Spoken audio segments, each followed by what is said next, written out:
was at the Box. Interesting place. Cool. Burlesque Club. Did you ever go there for an actual show? I never did. I went once. A former NFL player took me and Christine. Shay? No. Dustin Keller. Oh, hey, pull him up. He was on the Jets. Didn't he get for a in while. shit? Oh, no, it was the other guy. Kellen Winslow, I'm thinking of. Yeah. I'm like, oh, good, you're not with the Ravens. No, Dustin Keller played on the Jets. It was weird. A couple of guys that liked me a lot who would come. It was so weird. These like young Arabic dudes that, dressed like, the flipped up. They had paisleys underneath the flip back sleeves and shit. Good dudes though, but they were coming to the cellar a lot when I was working there all the time. Mm-hmm. And they became fans. And then somehow through, I'm sure, nightclub life and dads having money, this guy Dustin was a rookie on the Jets, and they started hanging out with him, and they were like, "Yo, we're gonna bring him around." And he started coming around, and just became like I became friendly with him. What was funny about Dustin, and it's so funny. I'm still friends with him. He lives in Austin, Texas now. He's out of the NFL, and like he's older and stuff now. He was in his early 20s.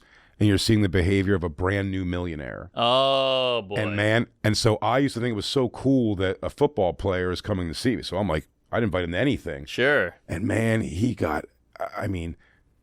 would fuck up so left and right. He would get hammered. Yeah.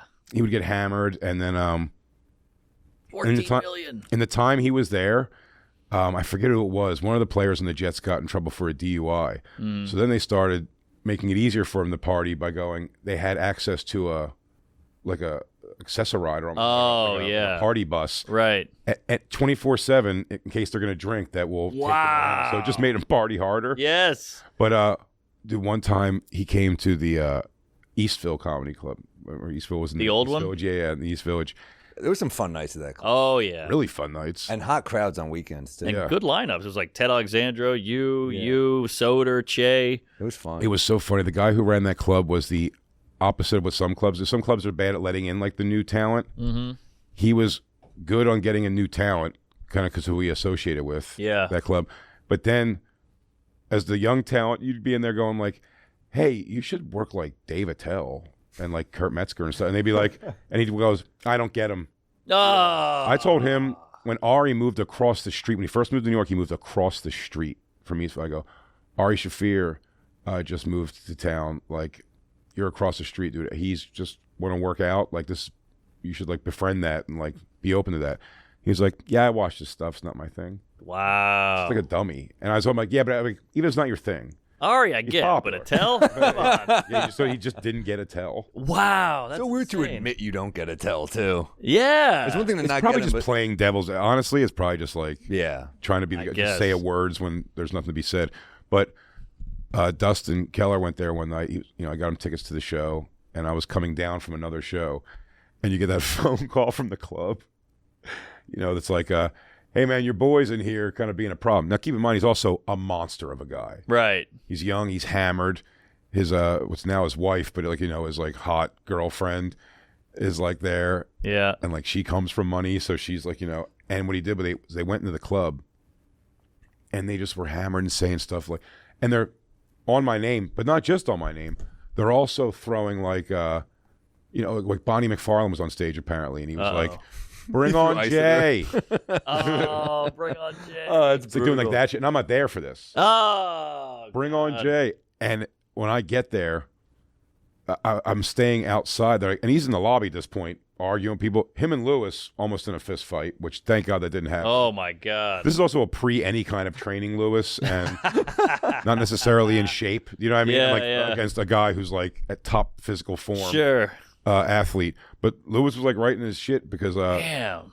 He was just being, and I'm outside, and like you're watching like four walls falling on you. And you can't do anything about it. I'm like, I don't want to go in there because I want to be friends with him still. Like, I wasn't ready to walk away from that, but I'm like, and I'm just bad at going in there and being like, hey man, you're fucking up. Right. Like, you're fucking crazy. up. I mean, but we've all been there. Like, you bring the people who are ruining the show for everybody. I remember I brought, and he's a great guy, but I brought the UFC fighter Kelvin Gastelum to the one night. Cool. He's awesome. I love him. But he's had a few drinks with me. He's talking a little loud.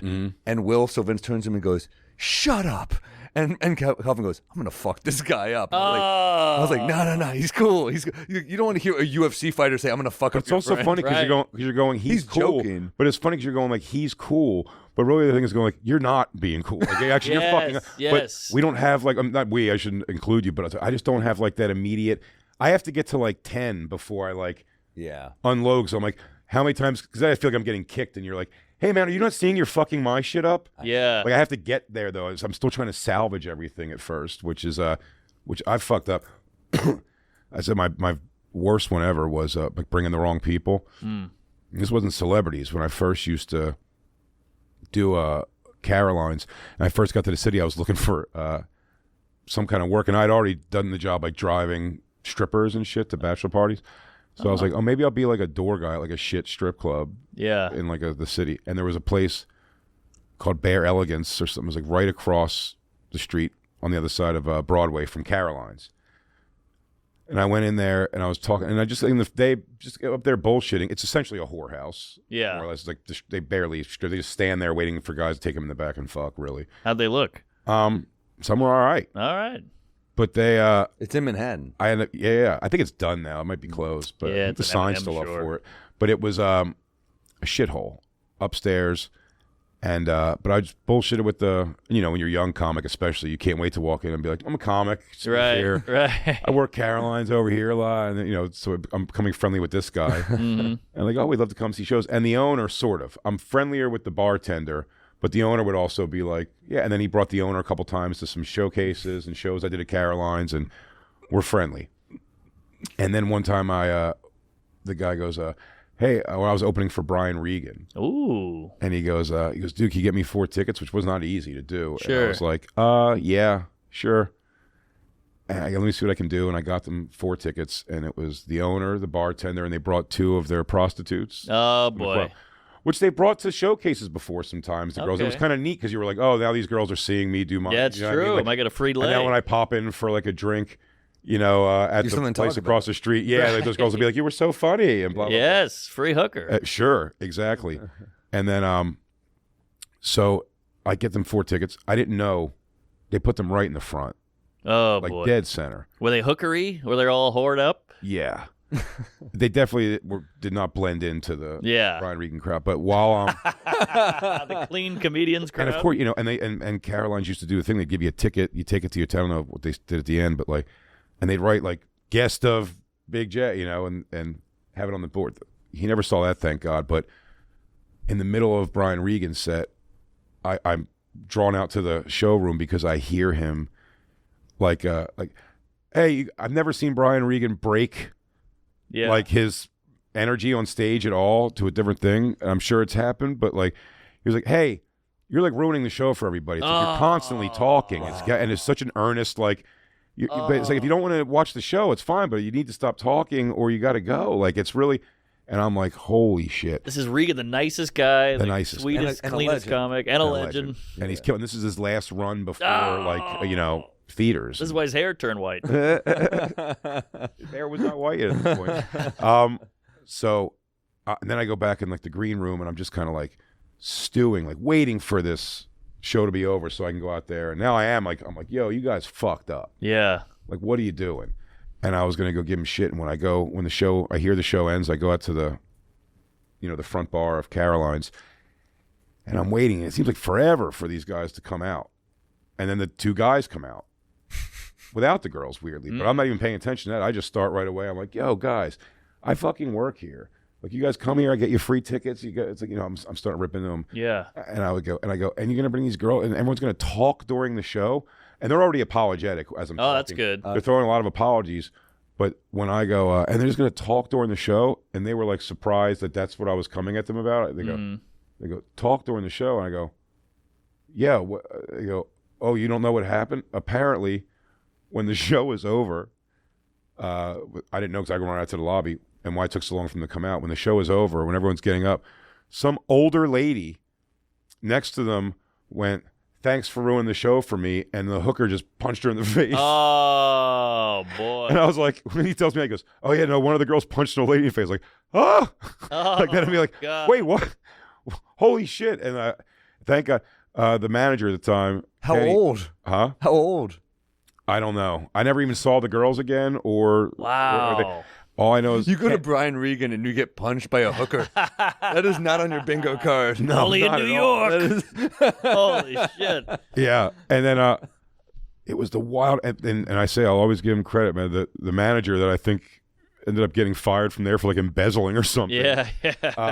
But I always really liked him actually. Great guy. Great guy, and I think he was the guy that said to me, he goes, I'll make sure that doesn't get back to Brian, and that was your guest. And he goes, let's not have that happen again. I was like, dude, that's one of those, like, you're so young in comedy. Yeah. Like, that means everything. I'm like, I fucking thought I ruined it with the club. Yeah. Brian Regan. They already made a thing, really pushing to me because I was young enough in comedy that I was like, oh, I'll do it no matter. I was like, I want to open for Regan. They're like, you got to be squeaky clean. And I'm like, I'll sort it out. Wow. So then I'm up there handcuffed on stage already. And it was such a bad. What was funny was that guy goes, and I was young enough, this was enough of a makeup. He goes, swing by the club at one point, man. We'll take care of you. One day, essentially saying, free hooker. Yes. Said, I learned such a funny thing. I went there one day. I was going to see a commercial audition or something, and I was like, oh, I'll swing by. The guy said he owes me one. How do you cash that in? I went in, and he was like, I was like, hey, he told me to swing by. He said, you'll take care of me one day. And he was like, oh, yeah. And he goes, there wasn't a bunch of girls available. He goes, someone's a pretty girl. And he goes, Precious is available. Yeah. It's going to give you the B squad. He tells her, he goes, hey, go take care of my boy here. He goes, I'll make sure I'll square up with you later. And she goes, oh, okay. And she goes in the back, and we go in the back, and she's so awkward. Already. Yeah, of course. It's like at midday. Everything was weird about it, but she was hot, and I was a young, fat, horny guy. Sure. And I was like, and she blew me, and I'm broke. And so when she was done blowing me, you know what to do. So like I pulled out, I had like $30 maybe. Yeah. And I go, and I gave her the $30, and she was like, "What's this?" And I was like, "Oh, it's just." And she goes, $30. She goes, I don't suck dick for $30. You think I'm going to come back here and get on my knees and suck dick for $30? And I was like, no, I thought John said it was taken. And she goes, oh, right. She goes, so did you enjoy that, baby? Like the immediate turn, I was like, ew. Like, you can't do that now. Holy moly. Like, what do you think I am? Some kind of prostitute motherfucker? Sorry. I got to have myself there. I meant, did you enjoy that blowjob? Damn, we got to get her on the show. I wonder who she blew.